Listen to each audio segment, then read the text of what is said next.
I beg leave to ask the question standing in my name on the order paper. I call the Minister. Baroness Goldie. My Lords, the Ministry of Defence notes the content of the report. The Department holds no reports on unidentified aerial phenomena, but constantly monitors UK airspace to identify and respond to any credible threat to its integrity, and is confident in the existing measures in place to protect it. Lord Safraz. My Lords, for decades, people who have been concerned with UFOs have been dismissed as fantasists. But now the US Director of National Intelligence, who oversees 17 intelligence agencies, has published a report saying the data on UFOs is inconclusive. The report offers several possible explanations and does not rule out that these could be military aircraft with very advanced capabilities or even extraterrestrial phenomena. Either way, can my noble friend the Minister reassure members of the public that the Ministry of Defence takes reports of unidentified objects in our airspace very seriously, and will she consider publishing a detailed assessment of the data we hold? What I would say to my noble friend is that the MOD deals with actual threats substantiated by evidence, and the government continues to take any potential threat to the UK seriously. The Integrated Review and the Defence White Command paper published in March set out the MOD's assessment of the threats we face and how we will meet them. Mike Ridley. My Lords, unidentified does not mean suspicious. And does my noble friend the Minister recognise that the US report referred to says there is no clear indication that there is any non-terrestrial explanation for the 144 sightings that it specifies? And the idea that in an era of mobile phone cameras, drones and frequent travel, there could possibly be alien spaceships whizzing about undetected in our atmosphere on a regular basis is not, I think, very plausible.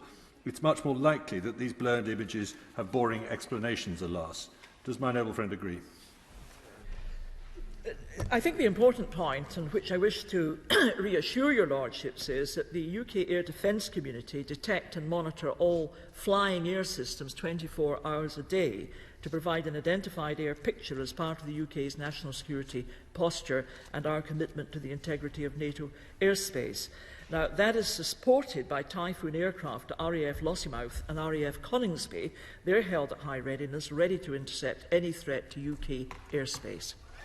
Lord Brown of Ladyton. In 2008, the MOD began the process of releasing all the UFO files. And in 2009, Sir Bob Ainsworth, as Secretary of State, accepted advice, which I read short, that in more than 50 years, no UFO sighting has indicated the existence of any military threat to the UK. There is no defence benefit in recording, collating, analysing or investigating UFO sightings, and the level of resources devoted to this task is diverting staff from more valuable defence-related activities, and he closed the relevant unit. Does the US report reveal any evidence or contain any reason to review that advice? I'd simply say to the noble lord and seek to reassure him that, as I've indicated, we deal with actual threats substantiated by evidence. He's quite right about the closure of the UFO desk in 2009. I can confirm the Department holds no reports on unidentified aerial phenomena, and all relevant material created and held by the UFO desk has been passed to the National Archives. Lord Holmes of Richmond.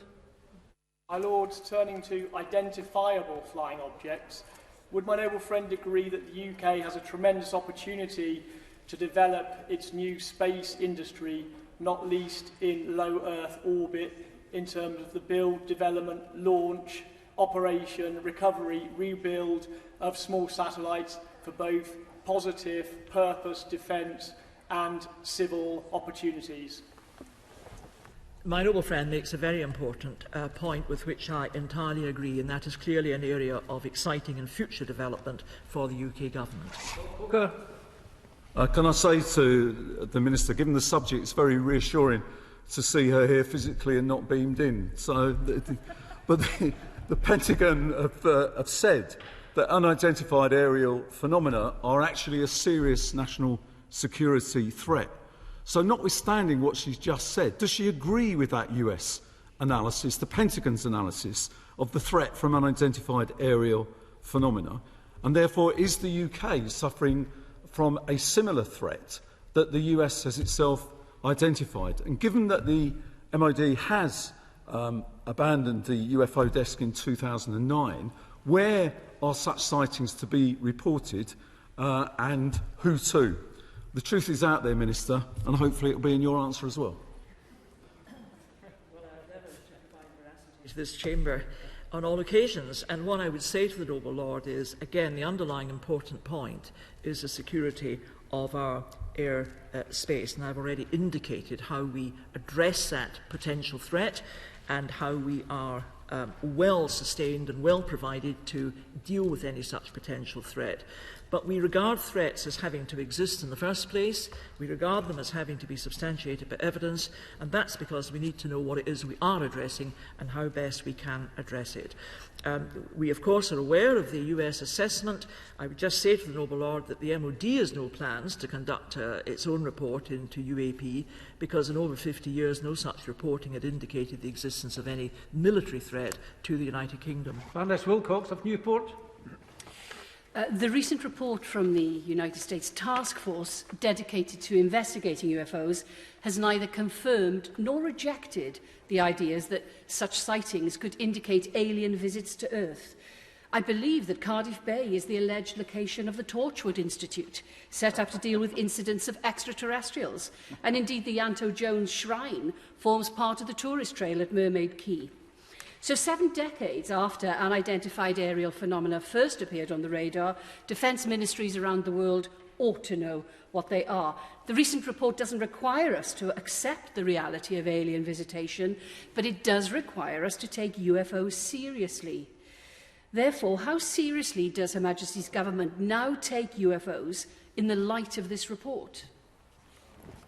I refer the noble lady to my previous answers, to which the short response is very seriously. Identifiable and can be substantiated. Is the Minister aware of the role of one of the largest single-dish telescopes in the Southern Hemisphere in Parkes, New South Wales, the place of my birth, played in transmitting the TV footage of the Apollo 11 moon landing, and more recently in tracking NASA's Curiosity rover during its descent over the surface of Mars in 2012? And might it be of assistance to the government in helping to monitor and assess any unidentified sightings? I would say to my noble friend that the MOD, and particularly our air defence community, has both sophisticated electronic surveillance, and I myself has witnessed how this operates when I visited RAF Coningsby. And then there is the added support of visual identification, if that is thought to be necessary, by alerting a rapid reaction from our typhoons. They are able to take on a visual inspection if there is any doubt about the nature or character of an alleged threat. Lord Brogan. My Lord, I welcome the opportunity to read the report and the frankness with which it is written. Can I ask the noble Lord the Minister, has its contents yet been raised by Her Majesty's Government with representatives of the United States Government? The Minister has said that Her Majesty's Government have no reports on this matter.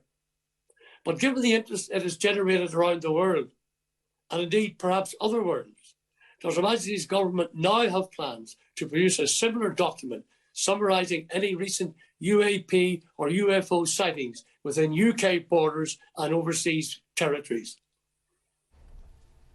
Well, as I indicated earlier, we have no opinion on the existence of extraterrestrial life, and we no longer investigate reports of sightings of unidentified aerial phenomena. And we have no plans to conduct our own report into UAP, because in over 50 years no such reporting has indicated the existence of any military threat to the UK. My Lords, all supplementary questions have been asked. My Lords, we now come to